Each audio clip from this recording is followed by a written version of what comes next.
જનતા દ્વારા આવેદનપત્ર આપવામાં આવ્યું.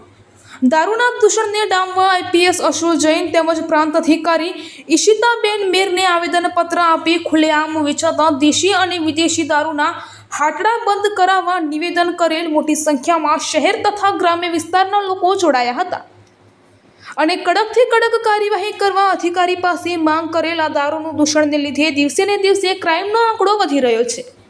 જો ધ્યાન ન દઈએ તો આગામી સમયમાં આ દારૂના રવાડે ચડેલા યુવાધનો પોતાનું યુવાધન ગુમાવશે. હાલમાં તો પોતાની પરવા કર્યા વગર છરી, ચાકુ એવા હથિયારો લઈ બજારમાં ખુલ્લેઆમ આતંક મચાવે છે, જેનાથી આમ જનતા ડરે છે.